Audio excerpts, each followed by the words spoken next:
ceux qui ont faim et qui ont soif de justice sont heureux parce qu'ils vont être rassasiés. Amen. Amen. Puis on sait que Jésus, lorsqu'il est venu sur terre, Jésus n'est pas venu pour confondre l'injustice sociale, mais il est venu pour confondre l'injustice spirituelle. Parce qu'il savait que c'était l'injustice spirituelle, que beaucoup des difficultés que l'humanité vivait étaient de nature spirituelle. Amen. Amen. Amen. Et c'est pour ça qu'il a dit aussi dans Jean 10:10, le voleur ne vient que pour voler, tuer et détruire. Mais moi, je suis venu pour que les humains aient la vie et l'aient en abondance. Donc, il est venu renverser le règne du diable pour rétablir le règne de son royaume. C'est ce que Jésus est venu faire. Puis, nous, en tant qu'enfants de Dieu, nous sommes aussi appelés à confondre les injustices de nature spirituelle. C'est pour ça que Jésus est venu sur la terre, qui est reparti auprès du Père et qui a envoyé son esprit. C'est pour qu'on soit apte à continuer le ministère qu'il a commencé sur terre. Amen. Amen. Puis, c'est pour ça que c'est important, en tant qu'enfant de Dieu, qu'on comprenne. Hein? La semaine passée, à travers le message qu'on a reçu, ça nous permettait de comprendre le cœur de Dieu par rapport à la guérison divine. Mais ici, ce matin, mon message, c'est pour qu'on puisse comprendre le cœur de Dieu par rapport à la liberté des âmes. Comment est-ce que c'est un sujet qui est tellement fort sur le cœur de Dieu, que ça fait partie de sa nature. Puis, ce matin, on va voir que la délivrance est connectée au doigt de Dieu. Alors, peut-être qu'il y en a qui se sont demandé, mais pourquoi combattre avec le doigt de Dieu? Vous allez voir parce que, en fait, à un moment donné, dans la parole de Dieu, Jésus est arrivé et il a chassé un démon sur une personne, puis c'était un démon muet. Puis là, les pharisiens ont commencé à l'accuser, à dire, eh bien lui, il chasse les démons par le prince des démons, par Béelzébul. Ça nous dit ça dans la parole de Dieu. Et là, Jésus a commencé à leur expliquer, ben non, Satan ne peut pas chasser Satan. Vous dites que je chasse les démons par le prince des démons, mais les démons ne peuvent pas se chasser eux-mêmes, sinon ça fait que leur royaume est divisé, et comme ça, ils ne pourraient pas subsister. Mais c'est là qu'il a dit dans Luc 11:20, que si c'est par le doigt de Dieu que je chasse les démons, le royaume de Dieu est donc venu vers vous. Donc, Jésus a dit qu'il chassait les démons par le doigt de Dieu, et ça signifiait que c'était parce que le royaume de Dieu était au milieu d'eux. Et nous, quand on entend « doigt de Dieu », c'est quelque chose qui peut sonner peut-être inconnu pour nous parce que ce n'est pas nécessairement un principe qu'on est habitué d'entendre. Mais il faut savoir que pour les gens de cette époque-là, ben, ils savaient qu'est-ce que Jésus voulait dire par le doigt de Dieu. Parce que c'est un concept qui était enseigné dans la parole de Dieu. Dans l'Ancien Testament, on parle du doigt de Dieu aussi. Et à cette époque-là, en fait, la Torah, qui représente les 5 livres les 5 premiers livres de l'Ancien Testament, il était lu à chaque année. Et dans la Torah, on parle du doigt de Dieu. Donc, c'est pour ça que eux, c'était un concept qui était familier d'entendre, OK, il dit qu'il chasse les démons par le doigt de Dieu. Il fait la délivrance par le doigt de Dieu. Et on va voir ce matin où est-ce qu'on parle du doigt de Dieu dans la parole de Dieu qui nous permet de comprendre pourquoi est-ce que Jésus a repris ce concept. Et la première fois que Jésus en parle, c'est lorsque Dieu était pour faire sortir le peuple d'Israël de l'Égypte. Lorsqu'il était esclave en Égypte, eh bien, on sait que Dieu a envoyé 10 plaies contre l'Égypte, contre le Pharaon et son peuple. Puis, à un moment donné, c'était rendu à la 3e plaie, c'est là que le concept du doigt de Dieu est entré. Donc, on lit ça dans Exode 8, à partir du verset 16, ça nous dit « L'Éternel dit à Moïse, dis à Aaron, étends ta verge et frappe la poussière de la terre. Elle se changera en poux dans tout le pays d'Égypte. » Ils firent ainsi. Aaron étendit sa main avec sa verge et il frappa la poussière de la terre, et elle fut changée en poux sur les hommes et sur les animaux. Toute la poussière de la terre fut changée en poux dans tout le pays d'Égypte. Les magiciens employèrent leur enchantement pour produire les poux, mais ils ne purent pas Les poux étaient sur les hommes et sur les animaux. Et les magiciens dirent à Pharaon, c'est le doigt de Dieu. Le cœur de Pharaon s'endurcit et il n'écouta point Moïse et Aaron, selon ce que l'Éternel avait dit. Donc là, il y a des poux qui sont venus, la poussière de la terre s'est changée en poux, et là, les magiciens ont essayé de répliquer par de la sorcellerie. Parce qu'il faut comprendre que lorsque Dieu intervient dans le monde spirituel, eh bien, une intervention humaine, c'est pas suffisant pour confondre qu'est-ce que Dieu fait. Donc, c'est pour ça que là, les magiciens ont essayé de faire de la sorcellerie pour répliquer, pour essayer de reproduire la même chose, pour montrer qu'à un peu, nous aussi, on est capable de faire qu'est-ce que Dieu fait. Ben, qu'est-ce qui se produit? Mais là, à ce moment-là, ils ont réalisé que, attends une minute, on ne peut pas répliquer parce que là, c'est le doigt de Dieu. Donc, il n'y a rien de supérieur quand Dieu intervient. Il n'y a rien qui peut changer. Il n'y a rien qui peut confondre son intervention. Amen. Amen. Puis, lorsqu'on lit l'histoire de l'Exode, quand j'ai réalisé ça, j'ai trouvé ça vraiment intéressant. On sait que, bon, c'est l'histoire du peuple d'Israël qui quitte la captivité d'Égypte. C'est Dieu qui intervient pour délivrer son peuple. Et lorsqu'on étudie les 10 plaies, parce que des fois on se dit, mais pourquoi Dieu a dû envoyer autant de plaies? Tu sais, Pharaon finissait toujours par endurcir son cœur à nouveau, mais Dieu savait que ça allait se produire comme ça. Eh bien, il faut savoir que chaque plaie, c'était une principauté démoniaque qui était confondue. Lorsque Dieu envoyait une plaie, il y avait un Dieu qui devait être renversé. Et là, dans le fond, toutes les fois que Dieu envoyait une plaie, c'était comme un démon qui partait. Mais dans ce cas-là, vu que c'était sur un territoire, c'était vraiment une principauté démoniaque que Dieu attaquait. Comme par exemple, on voit la première plaie qui a été l'eau du Nil changée en sang. Eh bien, ça, c'est pas pour rien que Dieu s'en est pris au fleuve du Nil en premier. C'était parce que les Égyptiens adoraient le fleuve parce qu'il était vu comme le cœur de l'Égypte. Donc, ils avaient attribué un Dieu au fleuve et ils donnaient des adorations, des hymnes au fleuve. Donc, le fait que Dieu, justement, Dieu envoie une plaie contre le fleuve, qui le change en sang, tout ça, eh bien, c'était Dieu qui attaquait la principauté démoniaque qui était rattachée. Et on voit la même chose avec la deuxième plaie qui était les grenouilles. Parce que la grenouille était associée à un dieu qui s'appelait Hapi et à une déesse, la déesse de la fertilité. Et finalement, à toutes les plaies que Dieu a envoyées, c'est toutes des divinités qui étaient bien établies en Égypte que Dieu attaquait directement. Jusqu'à la 10e plaie qui a été la mort des premiers-nés. Donc, je vous invite à aller relire, c'est quand même intéressant. Puis, on voit que le prophète Ésaïe, à un moment donné, il a relâché une prophétie concernant l'Égypte, comme pour expliquer qu'est-ce que Dieu faisait. Il a dit dans Ésaïe 19, à partir du verset 1, « Oracle sur l'Égypte. Voici l'Éternel est monté sur une nuée rapide. Il vient en Égypte et les idoles, les dieux de l'Égypte, tremblent devant lui. » Donc, il faut savoir que Dieu ne s'en prenait pas à des humains. Dieu s'en prenait à des divinités, à des idoles, à des principautés démoniaques. Et là, ça dit, le cœur des Égyptiens tombe en défaillance. J'armerai l'Égyptien contre l'Égyptien et l'on se battra frère contre frère, ami contre ami, ville contre ville, royaume contre royaume. L'esprit de l'Égypte disparaîtra du milieu d'elle et j'anéantira son conseil. Donc Dieu s'en est pris aux esprits de l'Égypte qui rendait son peuple captif. Amen. Donc ça nous permet de voir le cœur de Dieu par rapport à la délivrance. Comment est-ce que ça fait partie de sa nature? Il est venu délivrer son peuple, oui, pour le faire entrer dans la terre promise qu'il avait promise à Abraham pour ses descendants.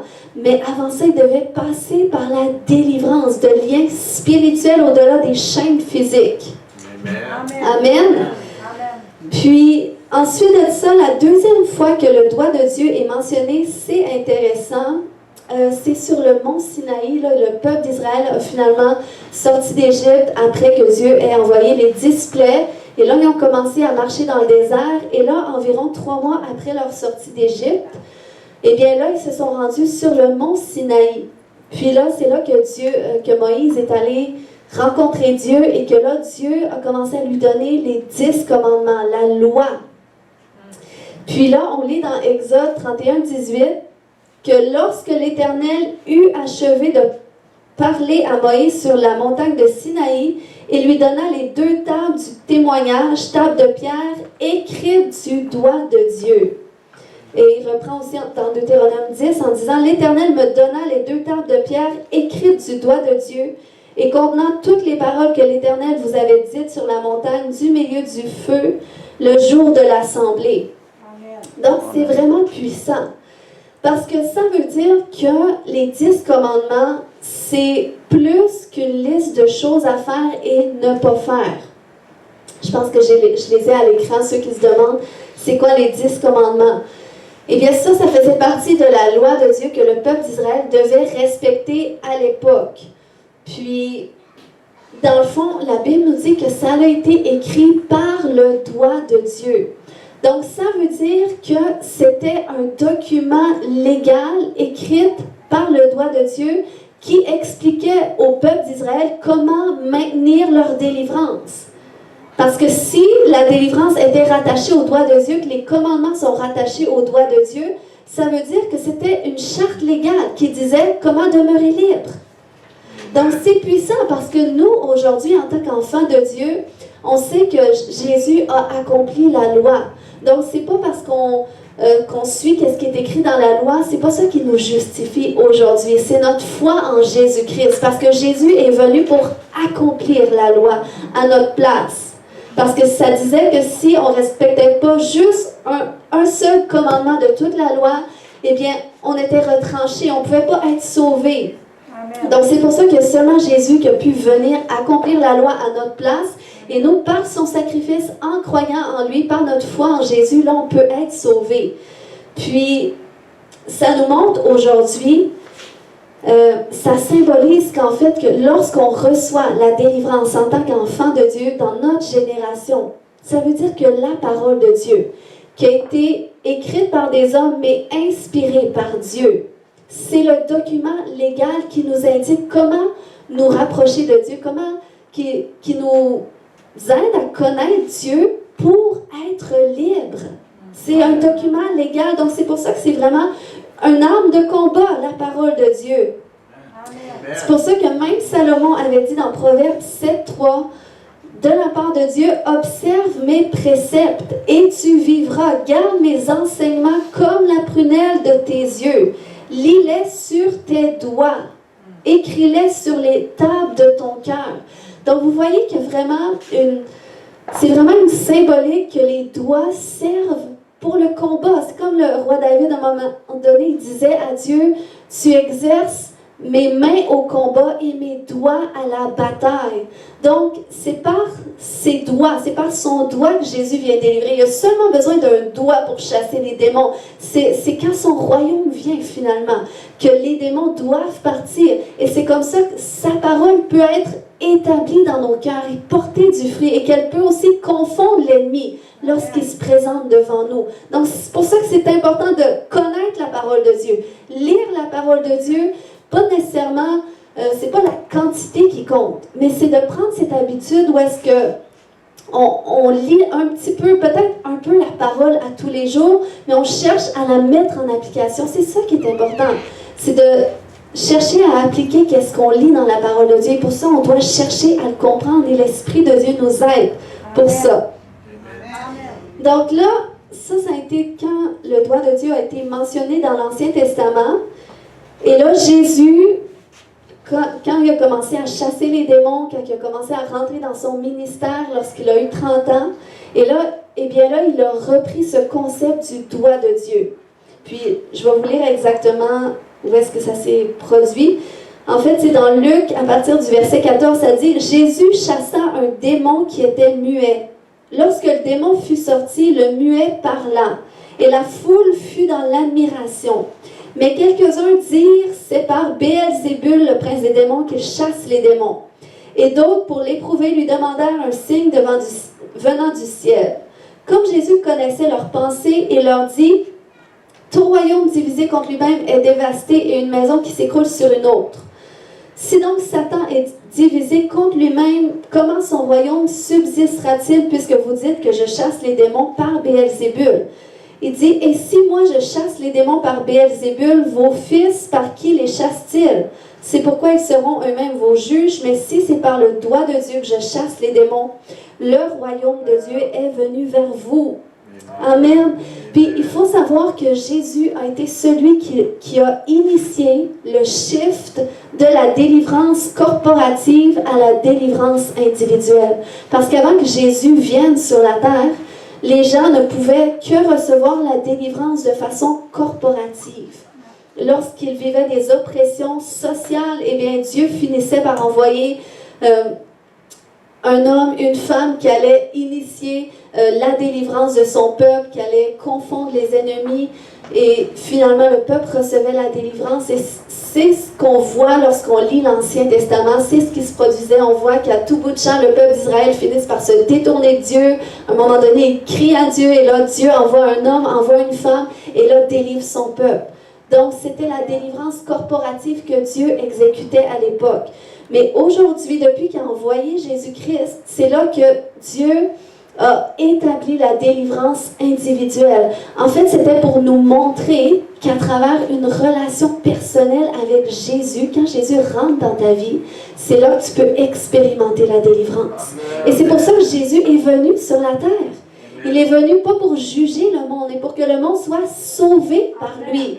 Pas sauvé quand il va mourir, oui, on sait que ça fait partie du salut, mais sauvé maintenant, ça veut dire guéri, délivré, restauré, racheté. Donc c'est ça que Jésus est venu faire. Lorsqu'il parle de vie abondante, c'est ça la vie abondante en Jésus-Christ. Amen. Amen. Donc là,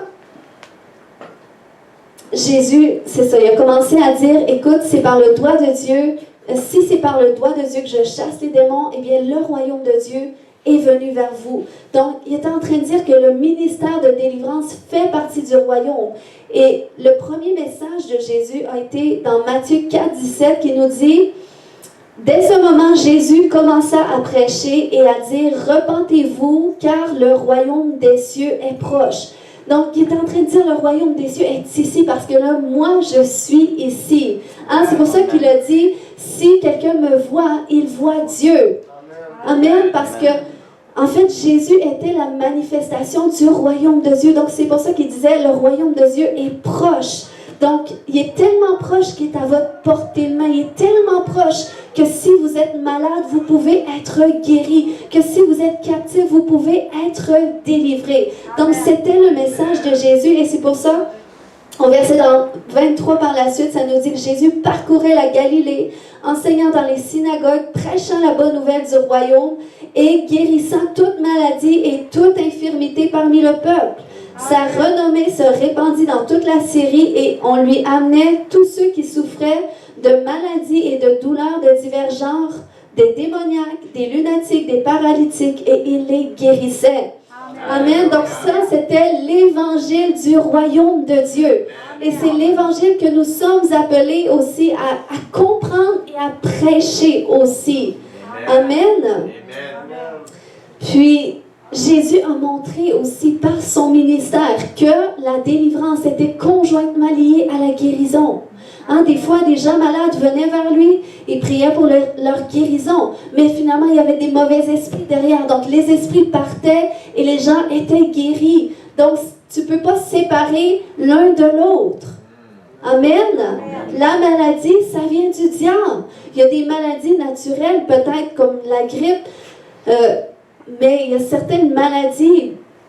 Jésus guérissait toute maladie. Peu importe, on n'a pas à raisonner humainement. Jésus guérissait toute maladie. Puis quand il y avait besoin de délivrance, les gens étaient délivrés et ils ne se posaient pas de questions.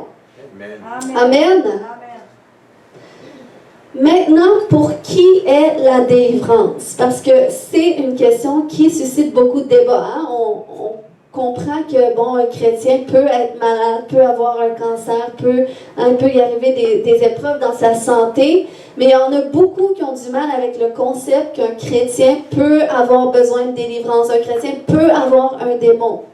Donc, pour savoir pour qui est la délivrance, Eh bien, dans la parole de Dieu, en fait, on a beaucoup d'exemples qui nous montrent que la délivrance, c'est pour l'Église de Jésus-Christ. Parce que, quel est le premier endroit où est-ce que Jésus a fait une délivrance? Dans son Église. C'est ça. Dans la synagogue qui était l'Église traditionnelle de l'époque. C'était le premier endroit où est-ce qu'il y a eu une délivrance. Et on voit ça dans Marc 1,21 qui dit « Ils se rendirent à Capernaum et le jour du sabbat, Jésus entra d'abord dans la synagogue et il enseigna. Ils étaient frappés de sa doctrine, car il enseignait comme ayant autorité et non pas comme les scribes. » Donc, là déjà ici, il faut savoir que ça, c'est Marc qui a écrit cet évangile-là. Et Marc, c'était le cousin de Barnabas, qui était le confrère de l'apôtre Paul. Et Marc, dans cet évangile-là, dans ce chapitre-là, il met l'emphase sur les gens qui étaient étonnés de l'autorité avec laquelle Jésus enseignait la parole de Dieu. La même parole qui était amenée par les scribes de l'époque. Mais Jésus avait une telle autorité. Mais il faut comprendre que Jésus savait de quoi il parlait. Jésus était la parole.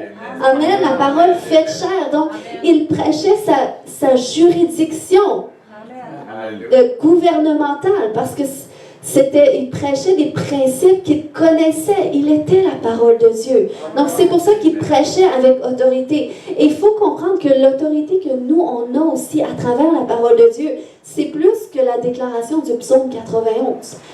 L'autorité qu'on a à travers la parole de Dieu, on l'a à travers une compréhension claire des Écritures. Du moment que tu comprends qu'est-ce que la Bible dit, même ce message que je suis en train d'enseigner ce matin, si tu peux avoir cette compréhension que ça fait partie du cœur de Dieu, que Dieu est pleinement impliqué dans la délivrance, est pleinement impliqué dans la liberté des gens, dans la guérison des gens, eh bien, ça va te donner beaucoup plus d'assurance pour le témoigner, pour arriver vers quelqu'un, pour prier.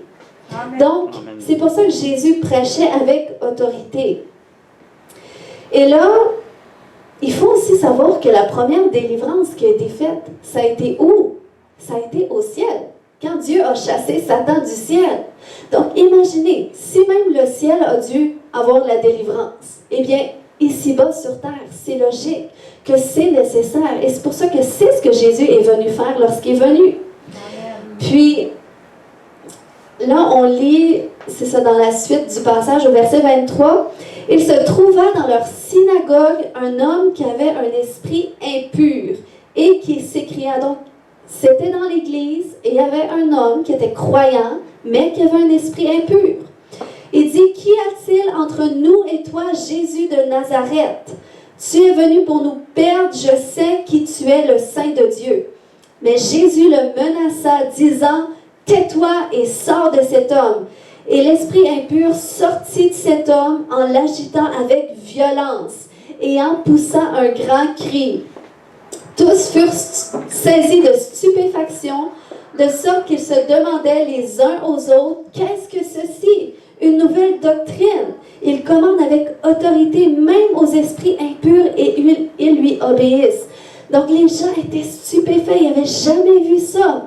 Puis moi, je me souviens, est-ce qu'il y en a qui se souviennent de la première délivrance qu'on a vécue dans l'Église?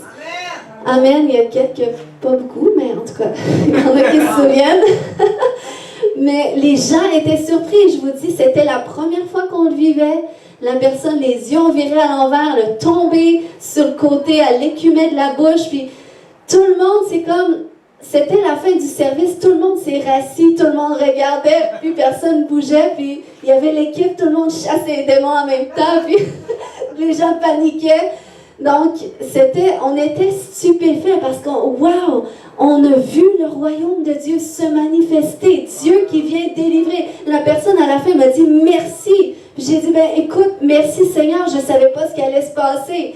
Mais ça, c'était vraiment le royaume de Dieu, où est-ce que... C'est Dieu qui initie le pas de la délivrance et la personne a été délivrée. Et oui, ça arrive que des fois les démons sortent par des grands cris, sortent en faisant du bruit, mais il ne faut pas se laisser intimider par ça. Ça n'arrive pas tout le temps, mais c'est ça. Puis, il faut savoir que Jésus a commencé le ministère de délivrance dans l'Église pour montrer que oui, la délivrance, c'est pour l'Église. Puis, en même temps, il a voulu amener cette démonstration de comment est-ce que l'Évangile doit être prêché. Parce que Jésus aurait pu dire, OK, je vais y aller mollo. Tu sais, il était Dieu. Jésus était Dieu. Donc, il savait qu'il allait avoir une délivrance quand il allait rentrer prêcher dans l'Église. Puis, il aurait pu se dire, je vais y aller mollo, déjà que je vais prêcher avec autorité, ils ne sont pas habitués, je ne commencerai pas à chasser un démon. Bon, je vais sortir là, puis je vais prier doucement pour lui, puis il va être délivré. Non, Jésus a permis que tout ça se produise. Parce que la manifestation du royaume de Dieu, ce n'est pas quelque chose qu'on doit cacher. Donc moi, c'est pour ça que les gens qui disent, on ne délivre pas dans l'Église pour ne pas faire peur aux gens, non. La manifestation du royaume de Dieu, c'est la manifestation du royaume de Dieu. On ne force pas la manifestation des démons, mais s'il y a des gens qui ont besoin de délivrance, puis Jésus les délivre, gloire à Dieu. Peu importe comment ça sort. Puis, vous savez, lorsque le royaume de Dieu se manifeste, même si c'est sûr que quelqu'un qui shake de tout bord, qui écume, qui a les yeux à l'envers, c'est pas beau, hein? Parce que là, on pense aux films d'horreur qu'on a déjà vus, puis tout ça. Mais il faut se dire que c'est un miracle. Et lorsqu'un miracle qui se produit, Jésus, il utilise cette opportunité pour convaincre les cœurs de sa personne, de sa puissance, de son amour. Jésus aime tellement son peuple que par son doigt, il est venu étendre son doigt pour le délivrer. Amen. Et Jésus aime tellement son peuple qu'il a envoyé Jésus. Dieu est venu en personne sur terre pour libérer individuellement tous ceux qui étaient captifs. N'est-ce pas une bonne nouvelle? Amen. Donc, par rapport à la délivrance, on voit par la suite que Jésus a commissionné le ministère de délivrance. Il n'a pas gardé ça seulement pour lui en disant, écoute, je suis Dieu, quand je vais partir, eh bien, il n'y a plus d'espoir. Non. Il est venu par la suite, on sait, il est venu sur la terre, ensuite il est mort sur la croix pour nous sauver, et là, il a envoyé son esprit pour qu'on puisse faire la même chose. Et lorsque Jésus était sur terre, eh bien, il a déjà commencé à former d'autres pour faire la même chose que lui. On sait que, premièrement, il a envoyé les 12. Il leur avait dit dans Matthieu 10, 7 et 8, « Allez, prêchez, dites, le royaume des cieux est proche. Guérissez les malades, ressuscitez les morts, purifiez les lépreux, chassez les démons. Vous avez reçu gratuitement, donnez gratuitement. » Donc, il a commissionné premièrement les 12. Ensuite, il en a formé 70 autres. Il les a envoyés. Il leur a dit, ça nous dit dans Luc 10, 17, 20, que les 70 revinrent avec joie, disant, « Seigneur, les démons même nous sont soumis en ton nom. » Ils étaient stupéfaits parce que tu sais que c'est Dieu qui agit lorsque tu délivres les captifs. Il n'y a pas un homme qui a le pouvoir de délivrer les captifs. Tu sais que wow, c'est la main de Dieu qui fait ça. Et là, Jésus leur dit, « Je voyais Satan tomber du ciel comme un éclair. Voici, je vous ai donné le pouvoir de marcher sur les serpents, les scorpions et toute la puissance de l'ennemi. Et rien ne pourra vous nuire. Cependant, ne vous réjouissez pas de ce que les esprits vous sont soumis, mais réjouissez-vous de ce que vos noms sont écrits dans les cieux. » Donc, vous voyez, Jésus leur a dit, « Oui, j'ai vu Satan tomber du ciel parce que je vous ai donné l'autorité sur lui et tous ses démons. » Tous les esprits de sorcellerie, tous ces magiciens qu'on voyait dans l'Ancien Testament, vous avez l'autorité sur eux. Tous les esprits de division, de colère, de rejet. Il dit, je vous ai donné l'autorité sur toute la puissance de l'ennemi. Puis c'est pour ça, dans le fond, il leur dit, écoute, la délivrance, c'est quelque chose de simple. C'est pas quelque chose de compliqué. L'autorité sur le monde spirituel, c'est quelque chose de simple. Il dit, c'est pour ça que vous ne devez pas vous réjouir là-dedans. Réjouissez-vous plutôt du fait que vous êtes sauvés et du fait que vous vous réjouissez de votre salut. Les démons vous seront toujours soumis. Amen. Donc, Jésus a commissionné les 12 et 70 et ensuite l'Église. Dans Marc 16, 17, à partir du verset 15, il dit « Allez par tout le monde, prêchez la bonne nouvelle à toute la création. Et voici les miracles qui accompagneront ceux qui auront cru en mon nom et ils chasseront les démons. Ils parleront de nouvelles langues, ils saisiront des serpents. Est-ce qu'il y a des gens qui ont déjà saisi des serpents jusqu'à date? Amen, vous allez le faire. Non? S'ils boivent quelques breuvages mortels, ils ne leur feront point de mal, ils imposeront les mains aux malades. Amen, et les malades seront guéris.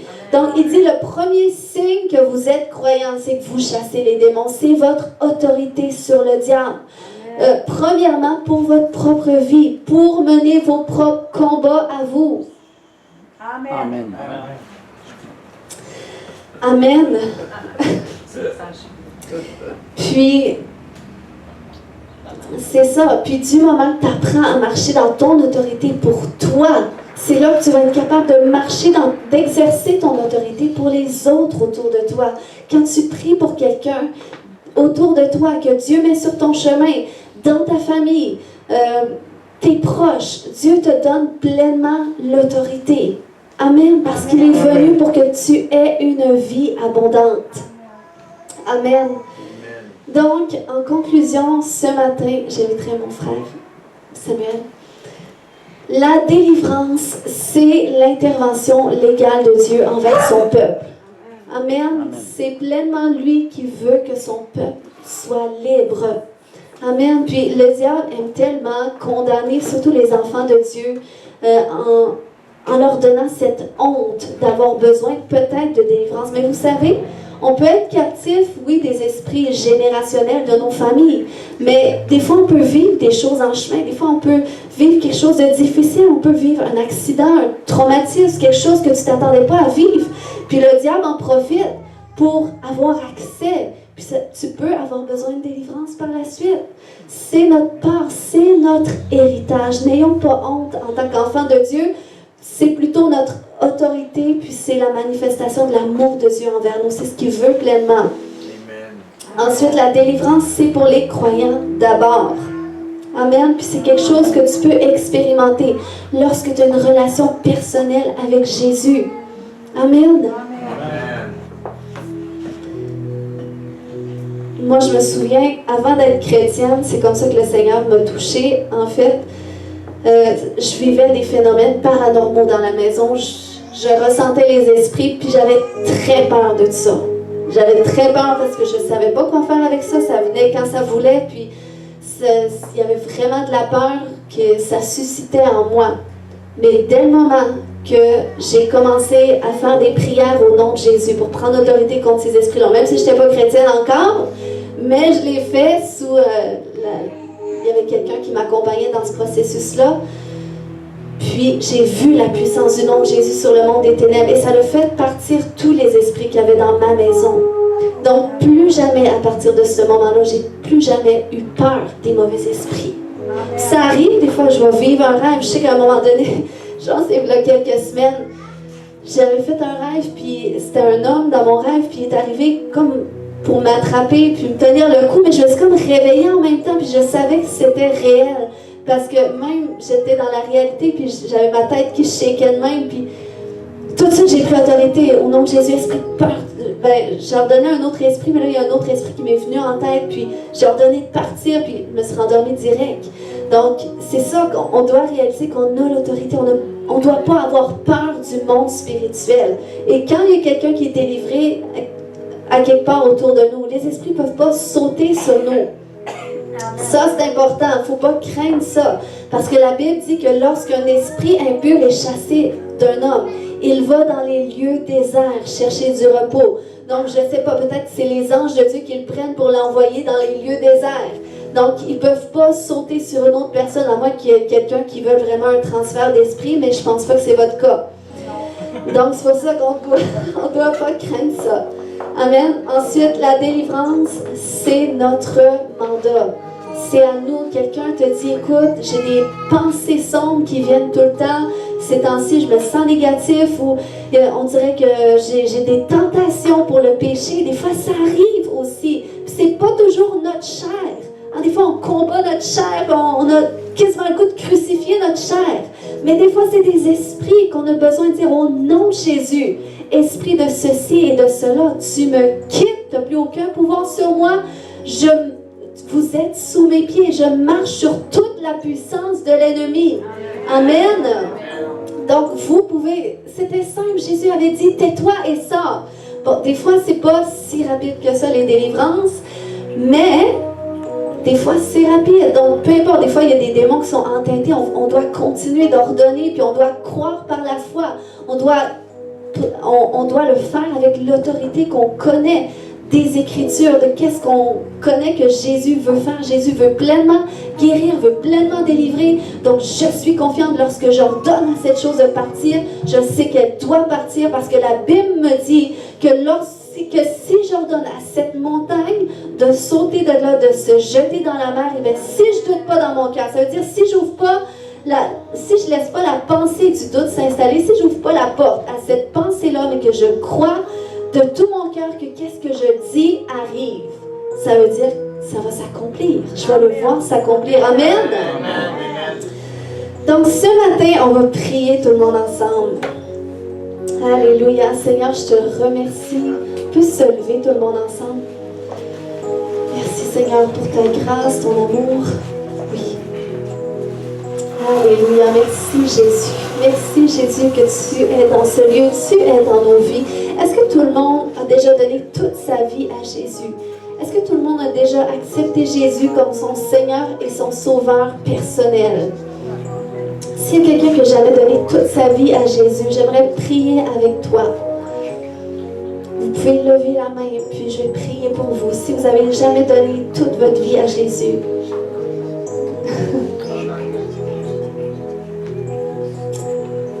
Non, je ne peux pas dire en anglais, je suis gênée. Non. OK. If someone wants to give his life to Jesus, you can raise your hand and I will pray for you. Amen. Alléluia. Ah, je viens de dire qu'est-ce que je vous avais dit avant. Amen. Donc, si tout le monde a donné sa vie à Jésus, on va prier ce matin. Je ne sais pas s'il y a des combats que vous vivez, mais que vous êtes tannés de vivre, puis vous voulez peut-être aller plus loin dans votre relation avec le Seigneur, sans qu'il y ait d'entrave. Je veux prier avec vous ce matin. Je veux prier avec vous ce matin. Le Seigneur vous connaît qu'est-ce que vous vivez, connaît vos combats. Alléluia, Seigneur Dieu, je t'élève mes frères, mes sœurs ce matin dans le nom de Jésus. Saint-Esprit, j'accueille ta présence. Viens, Saint-Esprit, est-ce que tu peux dire à Dieu, viens ce matin, viens jusqu'au plus profond de mon être. Y a-t-il quelque chose que tu veux faire dans ma vie aujourd'hui? Y a-t-il quelque chose que tu veux me délivrer? Est-ce qu'il y a quelque chose que tu veux me guérir, Seigneur Dieu? Alléluia, viens Saint-Esprit, viens ce matin, déverse-toi. Viens en moi, déverse-toi Saint-Esprit. Que ta lumière soit dans tout mon être. Viens me montrer quelle œuvre que tu veux faire aujourd'hui dans ma vie. Parce que oui, tu veux m'amener plus loin. Oui, tu veux m'amener dans une nouvelle dimension. Oui, Seigneur Dieu, il y a des promesses que je suis supposée vivre, que je ne vis pas encore. Et si l'ennemi a un droit légal, je sais que tu veux le briser ce matin. Je sais que tu veux le défaire ce matin. Alléluia. Seigneur, montre-moi. Dis à Dieu, montre-moi ce matin qu'est-ce que tu veux défaire de ma vie. Alléluia. Commence à désirer que le Seigneur te libère. Désire qu'il te guérisse. Désire qu'il intervienne dans ta situation. Ça prend un cri de désespoir parce que Jésus répond au désespoir. Koya